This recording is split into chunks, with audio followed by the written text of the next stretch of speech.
नमस्कार विद्यार्थी मित्रांनो, आजच्या व्हिडिओमध्ये सर्वांचे स्वागत आहे। तुम्हाला तर सगळ्यांना माहितीच आहे, इयत्ता 10वीची विज्ञानाची सिरीज आपण सुरू केलेली आहे आणि त्यामधला जो विज्ञानातील केमिस्ट्रीचा पहिला चॅप्टर आहे पिरियोडिक क्लासिफिकेशन ऑफ एलिमेंट्स या चॅप्टरला आपण सुरुवात केलेली आहे। आपले 3 ते 4 व्हिडिओ देखील झालेले आहेत आणि आता आपण येतो शेवटच्या पॉइंटकडे आणि तो पॉइंट म्हणजे periodic trends in modern periodic table. तत्पूर्वी तुम्ही जर माझ्या चॅनलला नवीन असाल तर नक्की माझ्या चॅनलला सबस्क्राइब करा, त्याचबरोबर बेल आयकॉन प्रेस करा जेणेकरून तुम्हाला नवनवीन व्हिडिओच्या नोटिफिकेशन मिळत जातील। तर मित्रांनो, सुरुवात करतोय आपण पिरियोडिक ट्रेंड्सला।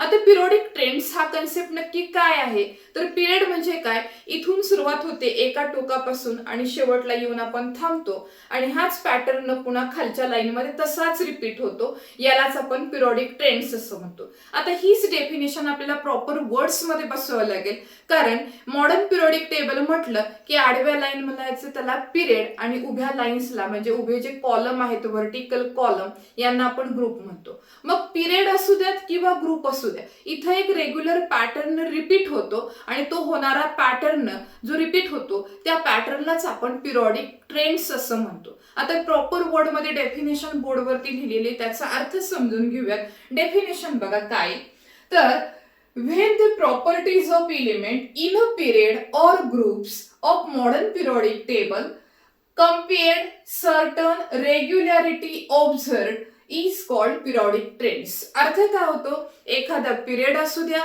किंवा एखादा ग्रुप असू द्या, याच्यामध्ये एक रेग्युलर पॅटर्न रिपीट होतो, रेग्युलर पॅटर्न पुन्हा पुन्हा येत राहतो, या पॅटर्नलाच आपण काय म्हणतो, periodic trends in modern periodic table. Simple definition आहे। आता आपल्याला समजलं पिरियोडिक ट्रेंड्स म्हणजे काय। पिरियोडिक ट्रेंड्स म्हणजे आपण काय शिकलो तर एक रेग्युलर पॅटर्न ग्रुप मध्ये असू द्या किंवा पिरियड मध्ये असू द्या, तो रिपीट होतो, या रिपीट होणाऱ्या पॅटर्नलाच आपण काय म्हणतो, पिरियोडिक ट्रेंड्स। मग आता आपल्याला 3 कॅरेक्टरिस्टिक शिकायच्यात, म्हणजेच valency, atomic size, metallic non metallic character.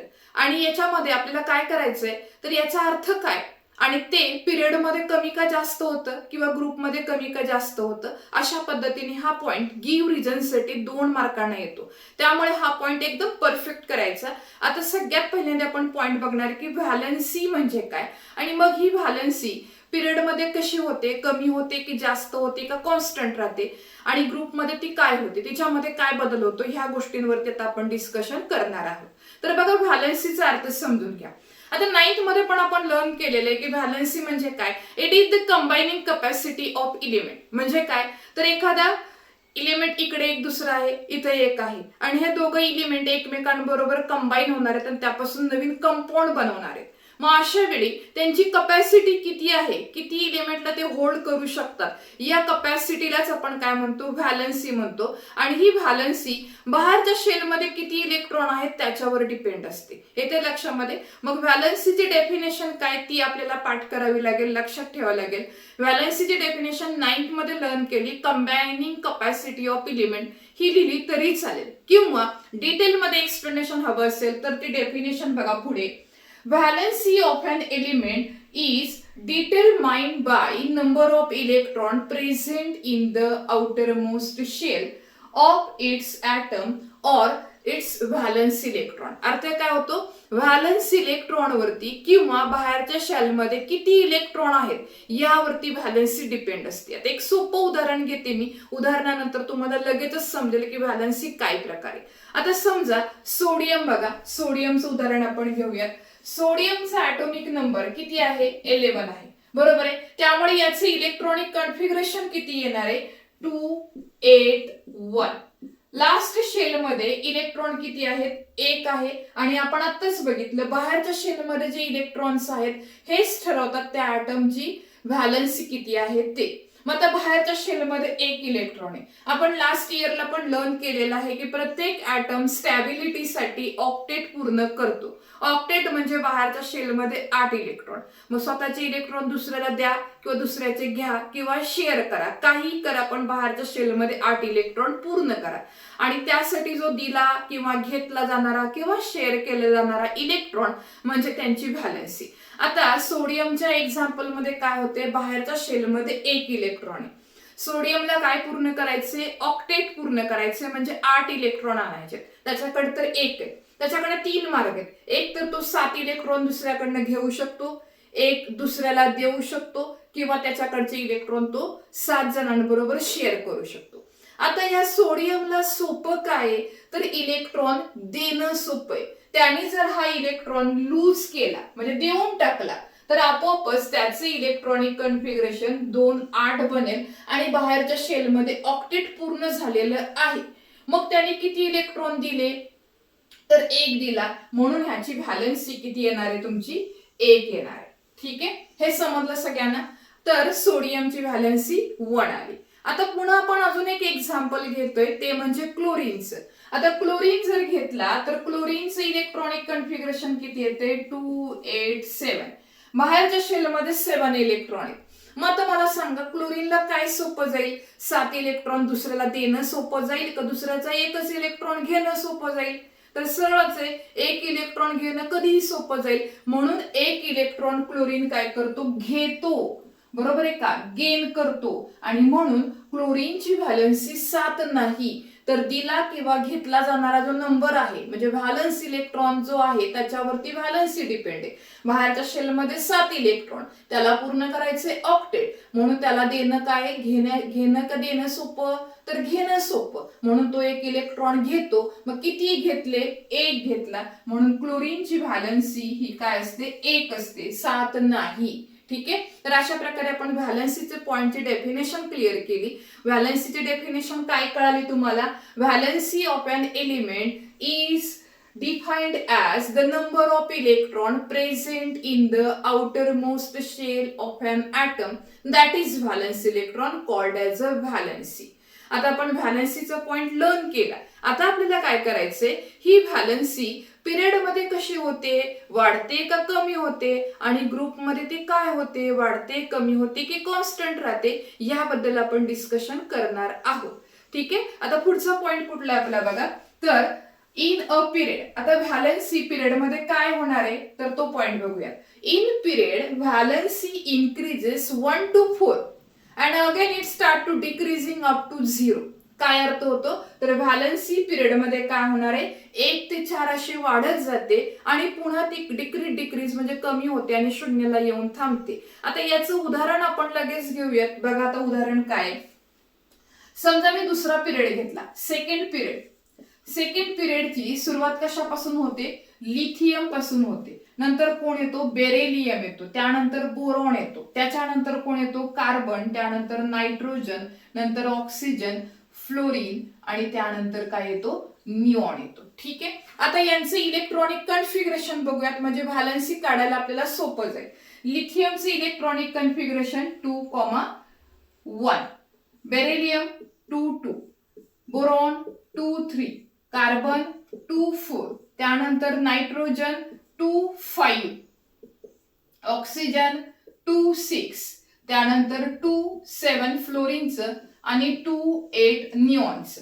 ठीक आहे, इलेक्ट्रॉनिक कन्फिगरेशन आपण बोर्डवरती लिहिलेलं आहे. आता बघा बाहेरच्या शेलमध्ये 1 इलेक्ट्रॉन, याची व्हॅलन्सी 1 आहे, याची व्हॅलन्सी 2 बनेल, याची व्हॅलन्सी 3 बनेल कारण 5 इलेक्ट्रॉन घेणं सोपं नाही. कार्बन काय करतो, शेअर करतो 4 इलेक्ट्रॉन आणि त्यामध्ये त्याची व्हॅलन्सी 4 बनेल. आणि त्यानंतर नायट्रोजनकडे 5 इलेक्ट्रॉन आहेत म्हणजे त्याला सोपं काय 3 घेणं सोपं आहे म्हणून तो 3 इलेक्ट्रॉन घेतो, म्हणून याची व्हॅलन्सी 3 झाली. ऑक्सिजन पण 2 इलेक्ट्रॉन घेतो कारण ऑक्टेटसाठी त्याला 2ची गरज आहे, त्याच्याकडे ऑलरेडी बाहेरच्या शेलमध्ये 6 आहेत म्हणून तो 2 घेतो, म्हणून याची व्हॅलन्सी 2 आली.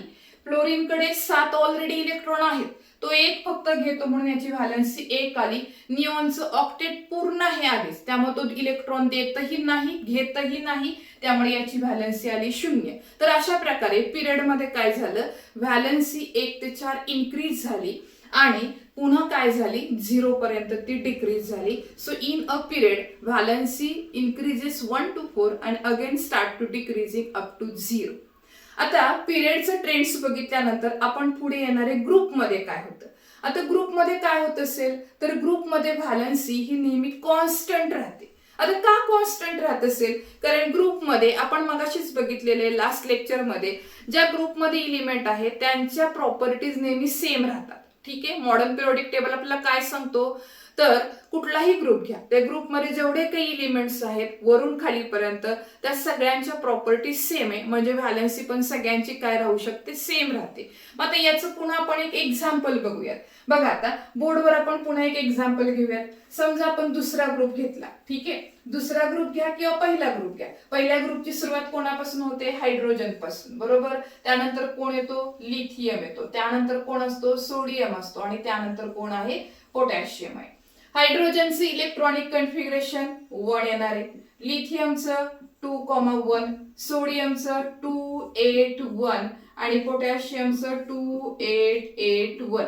लास्ट शेल मध्ये सगळ्यांचे किती इलेक्ट्रॉन दिसतात तुम्हाला, 1. आणि व्हॅलेन्स इलेक्ट्रॉन आणि लास्ट शेल मधले इलेक्ट्रॉन हेच व्हॅलेन्सी ठरवतात. प्रत्येकामध्ये जर व्हॅलेन्सी एकच असणार आहे का, कारण त्यांच्यामधील बाहेरच्या शेलमध्ये इलेक्ट्रॉन पण काय आहेत, एकच आहे. याचाच अर्थ काय झाला, तर ग्रुपमध्ये व्हॅलेन्सी काय झाली, सेम राहिली, कॉन्स्टंट राहिली. का राहिली, as we go from top to bottom electronic configuration remains same. कधी, कशासाठीच, तर आउटर मोस्ट, बरोबर आहे का, outermost shell electronic configuration काय राहिलं, सेम राहिले, म्हणून यांची व्हॅलेन्सी काय झाली, सेम राहिली. जरी ॲटॉमिक साईज वाढली, म्हणजे त्यांची साईज जरी वाढली तरी पण त्यांचे काय झाली, व्हॅलेन्सी मात्र कॉन्स्टंट राहिली.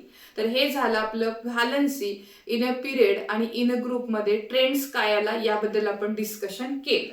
आता आपण येतो दुसऱ्या पॉइंटकडे आणि दुसऱ्या पॉइंटचं नाव आहे ॲटॉमिक साईज. आता इथेही आपल्याला तेच करायचंय, ॲटॉमिक साईजची डेफिनेशन काय कळाली पाहिजे आणि पिरियडमध्ये ॲटॉमिक साईज कमी होती का जास्त होते आणि ग्रुपमध्ये ती कमी का जास्त होते याचं एक्सप्लेनेशन तुम्हाला करता आलं तर या पॉइंटचे तुम्हाला मार्क्स मिळून जाणार आहे. तर सगळ्यात पहिल्यांदा आपण बघणार आहोत डेफिनेशन, ॲटॉमिक साईज म्हणजे काय. आता सरळच आहे बघा. आता ॲटॉमिक साईज म्हणजे काय, समजा हा न्यूक्लियस आहे, ठीक आहे, ही त्याची पहिली शेल आहे, ही त्याची दुसरी शेल आहे एखाद्या एलिमेंटची आणि ही तिसरी शेल आहे. तर न्यूक्लियसच्या सेंटर पासून बाहेरच्या शेल पर्यंत जे काही अंतर आहे त्यालाच आपण काय म्हणतो, ॲटॉमिक रेडियस किंवा ॲटॉमिक साईज म्हणतो. मग डेफिनेशन खूप सोपी झाली. काय झाली, तर atomic size means what, it is the distance between, कोणामधलं डिस्टन्स आहे, सेंटर ऑफ ॲटम किंवा centre of nucleus to outermost shell, सगळ्यात बाहेरचे शेल आणि न्यूक्लियसचं सेंटर यामधलं जे अंतर आहे त्या अंतराला आपण म्हणतो ॲटॉमिक साईज किंवा ॲटॉमिक रेडियस. तर डेफिनेशन बघा, it is the distance between nucleus of an atom and its outermost shell. अर्थ होतो, न्यूक्लियस एखाद्या ॲटमचा जो आहे त्याच्या सेंटर पासून बाहेरच्या शेल पर्यंतचं जे काही अंतर आहे त्या अंतराला आपण काय म्हणणार आहे, ॲटॉमिक साईज म्हणणार आहे किंवा ॲटॉमिक रेडियस. मग आता ही ॲटॉमिक साईज किंवा ॲटॉमिक रेडियस कशा युनिटने आपण दर्शवतो, कोणत्या युनिटने दाखवतो, तर हे मोजण्याचं जे एकक आहे किंवा एक्सप्रेस्ड इन पिकोमीटर, कशातनं मोजतो आपण ही साईज, तर पिकोमीटरने मोजतो. मग पिकोमीटर आणि मीटरचं रिलेशन काय, तर 1 picometre is equal to 10⁻⁻12 metre. कसं रिलेशन आहे, 1 पिकोमीटर म्हणजे 10⁻12 बरोबर. किती मधले युनिट आहे, मीटर मधलं आहे. तर हे रिलेशन आहे कशामधलं, atomic radius expressed in picometre. 1 picometre is equal to 10⁻12 metre. Okay. आता आपल्याला बघायचंय काय, तर ही जी ॲटॉमिक साईज आहे किंवा ॲटॉमिक रेडियस आहे पिरियड मध्ये काय होते, वाढते की कमी होते, आणि ग्रुप मध्ये काय होते, कमी की वाढते, याचे एक्सप्लेनेशन करायचं. कारण गिव्ह रिझनला याच्यावरती क्वेश्चन 2 मार्कांसाठी विचारतात. आता आपल्याला महत्वाचा पॉइंट बघायचा आहे गिव्ह रिझन साठी, की जो 2 मार्कांना पडतो. काय तो पॉइंट आहे, तर atomic size decreases in a period. Atomic size काय होते, पिरियड मध्ये आपण येतो, डावीकडनं उजवीकडे जातो, त्यावेळेस ॲटॉमिक साईज किंवा ॲटॉमिक रेडियस डिक्रीज होते. का होते त्याचे रिझन बघा. आता काय सांगितले रिझन, तर because while going left to right in a period atomic number increases. काय झालं, तर ज्यावेळेस आपण डावीकडनं उजवीकडे जातो, जसे की इथं काय लिथियम आहे, लिथियम नंतर बेरिलियम, मग boron, carbon, nitrogen, oxygen, fluorine, neon, असं तुम्ही डावीकडनं उजवीकडे जाल त्यावेळेस काय होतं, ॲटॉमिक नंबर एक एकने वाढतोय, बरोबर आहे का? मग ऍटॉमिक नंबर इन्क्रीज बाय 1 की त्यावेळी आपोआपच काय होते, प्रोटॉनचा नंबर पण 1 ने वाढतोय. ओके, मग प्रोटॉनचा नंबर 1 ने वाढला तर काय झाला, न्यूक्लिअर चार्ज पण प्रत्येक ठिकाणी 1 ने वाढत जातोय. न्यूक्लिअर चार्ज वरती कुठला चार्ज येणार आहे, प्रोटॉन वरती पॉझिटिव्ह चार्ज आहे. म्हणजे न्यूक्लियस वरती पॉझिटिव्ह चार्ज वाढायला लागला की तो काय करतोय, इलेक्ट्रॉन वरती जो निगेटिव्ह चार्ज आहे त्याला तो अट्रॅक्ट करून घेण्याचा प्रयत्न करतोय. आणि त्यामुळे जसं जसं न्यूक्लिअर चार्ज वाढला तसं तसं काय होतं, तो इलेक्ट्रॉनला ओढून घेण्याचा प्रयत्न करतोय. आणि त्यामुळे ॲटॉमिक साईज काय होती, डावीकडनं उजवीकडे जाताना कमी कमी होत जाते. आणि हेच एक्सप्लेनेशन बोर्डवरती लिहिलेले काय, तर while going left to right in modern periodic table in period atomic number increases by 1, that is positive charge on nucleus also increases. So due to increase in nuclear charge the electrons are pulled towards nucleus, hence atomic size decreases in a period. Okay, आता आपण येतो next point मध्ये. Period मध्ये आपल्याला कळालं atomic size decrease होते. आता आपल्याला बघायचंय काय, ग्रुपमध्ये ऍटॉमिक साईज मध्ये काय बदल होतो. तर ग्रुपमध्ये आपण ज्यावेळेस जातो त्यावेळेस ऍटॉमिक साईज इन्क्रीज होते. का असं होतं, तर बघा समजा पहिला ग्रुप आठवा, हायड्रोजन, हायड्रोजनच्या खाली लिथियम, त्याच्या खालोखाल लगेच सोडियम, त्याच्या खालोखाल काय तर पोटॅशियम. जसं जसं आपण खाली एक एकनी वाढत जातोय त्या प्रमाणामध्ये काय होते, एक एकनी त्याच्यामध्ये शेल पण वाढत जाते. आणि शेल वाढली की आपोआपच न्यूक्लियस आणि बाहेरचं जे काही शेल मधला इलेक्ट्रॉन आहे यातलं अंतर वाढत जाते. आणि म्हणून ॲटॉमिक साईज नेहमी ग्रुपमध्ये इन्क्रीज होते. आता हा प्रश्न 2 मार्कांसाठी जर पेपरमध्ये पडला तर आपल्याला उत्तर काय लिहिणं अपेक्षित आहे, तर ते बघा, while going top to bottom. म्हणजे एखाद्या ग्रुपमध्ये आपण वरून खाली येतो त्यावेळेस काय होतं, न्यू शेल ऍडेड, नवीन शेल ऍड होते. आणि त्यामुळे distance between outer most electron and nucleus also increases. त्यामुळे काय होतं, न्यूक्लियस आणि बाहेरच्या शेल मधला इलेक्ट्रॉन याच्यामधलं अंतर पण काय होतं, वाढत जातं. आणि ह्या एकच कारणामुळे ग्रुपमध्ये आपण वरून खाली आलो तर ॲटॉमिक साईज काय होते, इन्क्रीज होते. येतो तिसऱ्या ट्रेंड्स कडे, त्याचं नाव आहे मेटॅलिक कॅरेक्टर. आता मेटॅलिक कॅरेक्टरचा अर्थ काय, तर एखादा ॲटम असेल तो स्वतःकडचा इलेक्ट्रॉन जर लूज करत असेल तर त्याला आपण काय म्हणतो, मेटल म्हणतो. ठीक आहे, बघा metal has tendency to lose electron. प्रत्येक मेटलची टेंडन्सी काय, तर स्वतःकडचा इलेक्ट्रॉन दुसऱ्याला देऊन टाकायचं आणि स्वतः स्टेबल व्हायचं ऑक्टेट करून. ठीक आहे, मग अशी प्रकारची टेंडन्सी कोणाकडे असते, तर ती मेटलकडे असते. म्हणून मेटल नेहमी काय करतो, इलेक्ट्रॉन लूज करतो आणि स्वतः काय बनतो, इलेक्ट्रो पॉझिटिव्ह बनतो. तर एक उदाहरण घेऊयात सोपं. बघा आता समजा मी सोडियम मेटल घेतला. सोडियम मेटलचा ॲटॉमिक नंबर किती, 11 आहे. मग त्याचं इलेक्ट्रॉनिक कन्फिगरेशन किती आलं, 281.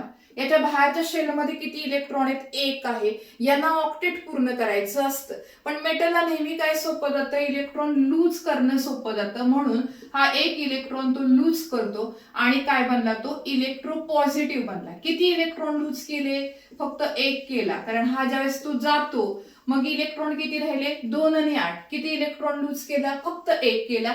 म्हणून सोडियमच्या डोक्यावर आपण 1+ चार्ज मांडतो. दुसरे एक्झाम्पल घेऊयात, मॅग्नेशियमचं. मॅग्नेशियमचा ॲटॉमिक नंबर आहे 12. मग इलेक्ट्रॉनिक कन्फिगरेशन किती येतं, 282. बाहेरच्या शेलमध्ये 2 इलेक्ट्रॉन आहेत. मग 2 इलेक्ट्रॉन जर लूज केले, कारण प्रत्येक मेटल काय करतो, इलेक्ट्रॉन लूज करतो. मग त्याने जर 2 इलेक्ट्रॉन लूज केले तर त्याच्याकडे ऑक्टेट पूर्ण झालेलं दिसते. म्हणून तो नेहमी काय करतो, इलेक्ट्रॉन 2 लूज करतो. मग किती केले, 2 इलेक्ट्रॉन लूज केले. म्हणून मॅग्नेशियमच्या डोक्यावरती +2 चार्ज द्यावा लागतो. ठीक आहे, तिसरं एक्झाम्पल बघा, ॲल्युमिनियमचं. ॲल्युमिनियमचं इलेक्ट्रॉनिक कन्फिगरेशन किती येतं, 283.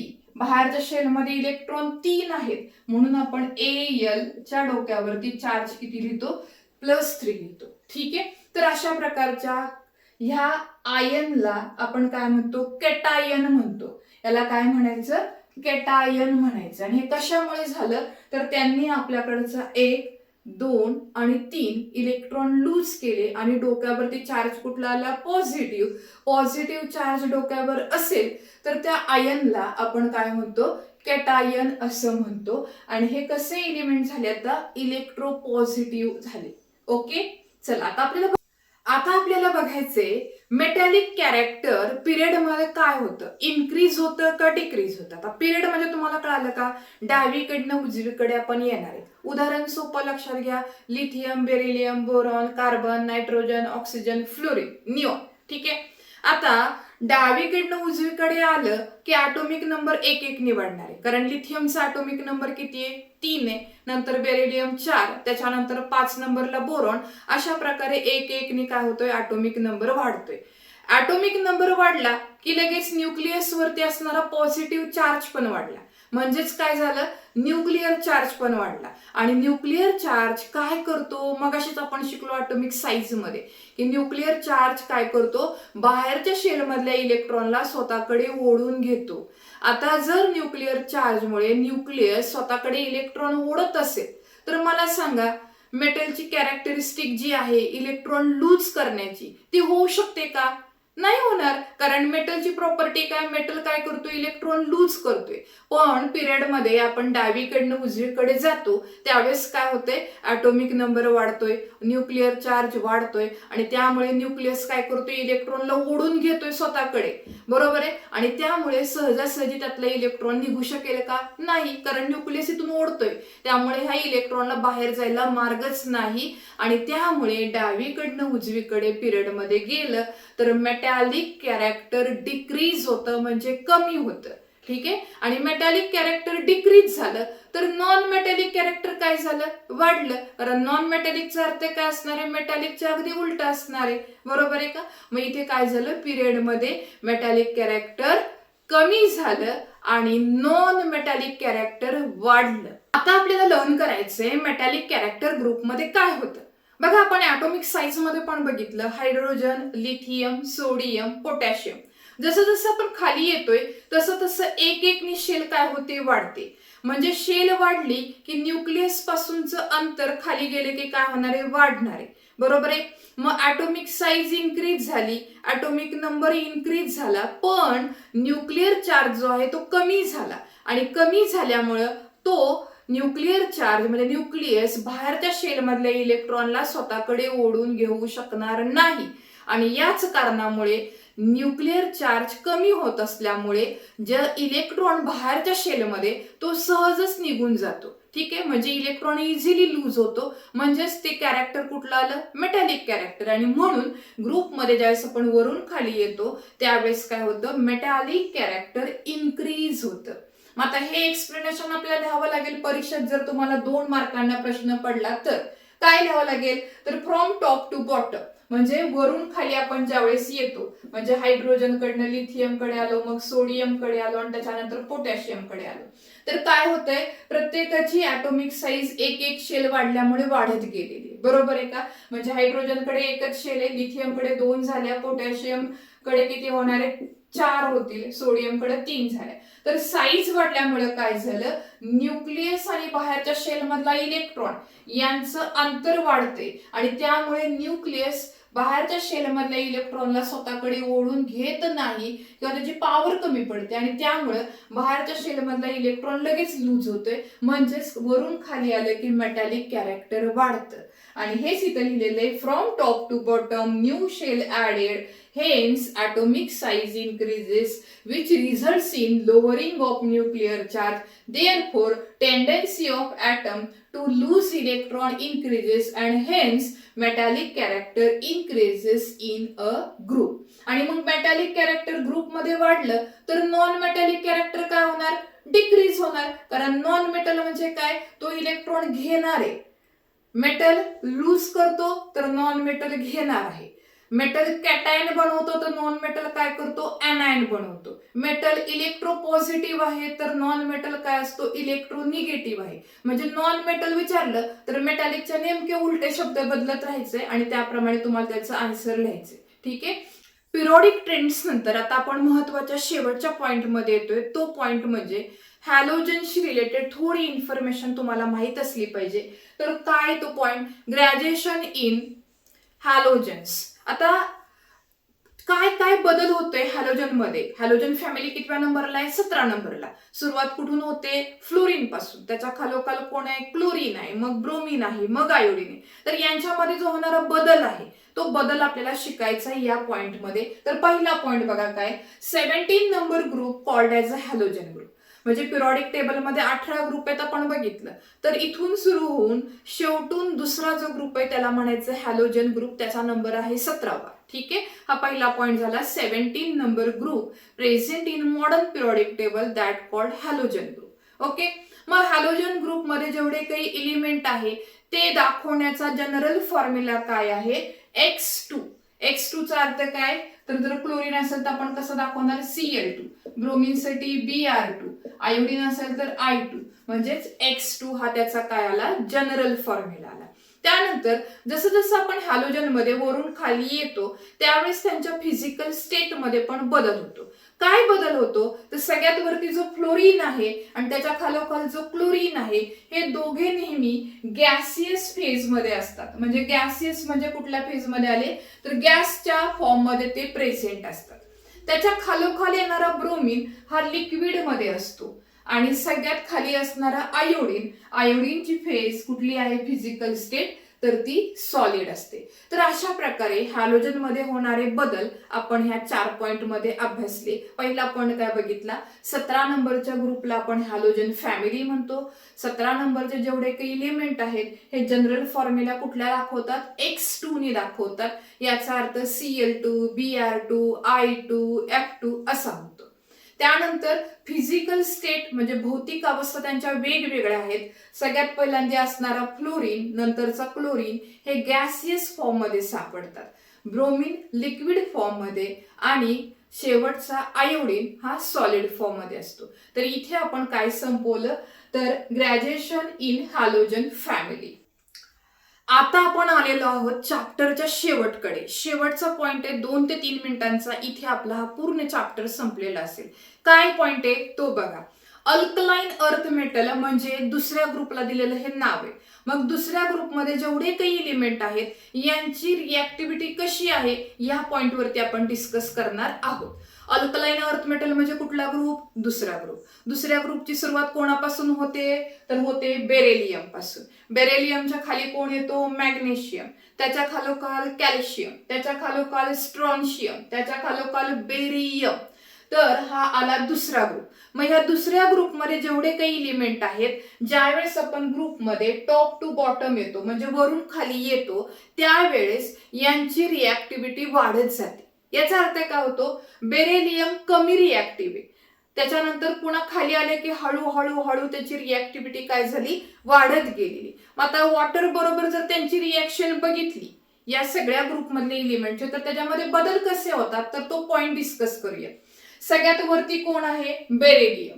बेरिलियम सहजासहजी वॉटर बरोबर रिॲक्ट होत नाही. So there is no reaction with water with beryllium. ठीक आहे. त्याच्यानंतर खाली आला कोण? मॅग्नेशियम. मॅग्नेशियम रिॲक्ट होतो पण पाण्याबरोबर नाही, तर पाण्याची वाफ करावी लागते. म्हणजे पाण्याला हीट करून त्याचं कन्व्हर्जन गॅसेस मध्ये करावं लागतं. मग मॅग्नेशियम त्या स्टीम बरोबर रिॲक्ट होतो. मॅग्नेशियमच्या खाली कॅल्शियम, स्ट्रॉन्शियम आणि बेरियम हे एवढे रिॲक्टिव्ह आहेत की पाण्याच्या साध्या कॉन्टॅक्ट मध्ये जरी आले, साधा आपलं जे काही रूम टेम्परेचर, आत्ताचं जे काही आपल्या हवेमधलं वातावरणामधलं टेम्परेचर आहे यामध्ये जरी त्यांचा पाण्याबरोबर संपर्क झाला तर हे तिघे जण कॅल्शियम, स्ट्रॉन्शियम, बेरियम लगेचच रिॲक्ट होतात आणि लगेच प्रोडक्ट देतात. म्हणजे इथे आपण काय केलं तर अल्कलाइन अर्थ मेटल म्हणजे दुसरा ग्रुप यामधले जे एलिमेंट आहेत वरून खाली जसं जसं आपण येतो तशी तशी त्यांची रिॲक्टिव्हिटी काय होते? वाढत जाते. म्हणजे वरची एलिमेंट जास्त रिॲक्टिव्ह नाहीत पण खाली खाली येतो तस तसे त्याची रिॲक्टिव्हिटी वाढत गेल्यामुळे ते एलिमेंट लगेचच रिॲक्शन मध्ये पार्टिसिपेट करतात. तर मित्रांनो, अशा प्रकारे आपण second chapter periodic classification of element हा चॅप्टर पूर्ण संपवलेला आहे. मला खात्री आहे सगळ्यांना हा चॅप्टरचे व्हिडिओ बघितल्यानंतर कुठेही चॅप्टर मध्ये तुम्हाला अवघड वाटणार नाही. आणि त्यातून जरी तुम्हाला असं वाटले की हा पॉइंट मध्ये मला थोडा डाऊट आहे तर तुम्ही नक्की त्या चॅप्टरच्या व्हिडिओ मध्ये मला कमेंट करा. मी त्या प्रत्येक कमेंटचं उत्तर देण्याचा प्रयत्न करत राहील. चॅनलवरची व्हिडिओ आवडत असतील तर नक्की माझ्या चॅनलला सबस्क्राईब करायला विसरू नका. त्याचबरोबर तुमचे मित्र मैत्रिणी जे 10वी मध्ये शिकत आहेत त्यांना जर हे फ्री मधले लेक्चर्सचे व्हिडिओ हवे असतील तर नक्की या व्हिडिओचे ज्या लिंक्स आहेत त्या शेअर करायला विसरू नका. त्यासाठी मी एक प्लेलिस्ट बनवलेली आहे. या प्लेलिस्टमध्ये तुम्हाला सगळे चॅप्टर वाईज व्हिडिओ मिळून जातील. प्लेलिस्ट ओपन करून तुम्ही सगळे चॅनलचे व्हिडिओ आरामात बघू शकता. यासाठी कुठल्याही प्रकारची फी देण्याची गरज नाही. तर मित्रांनो, आजच्या व्हिडिओमध्ये आपण इथेच थांबतोय. धन्यवाद.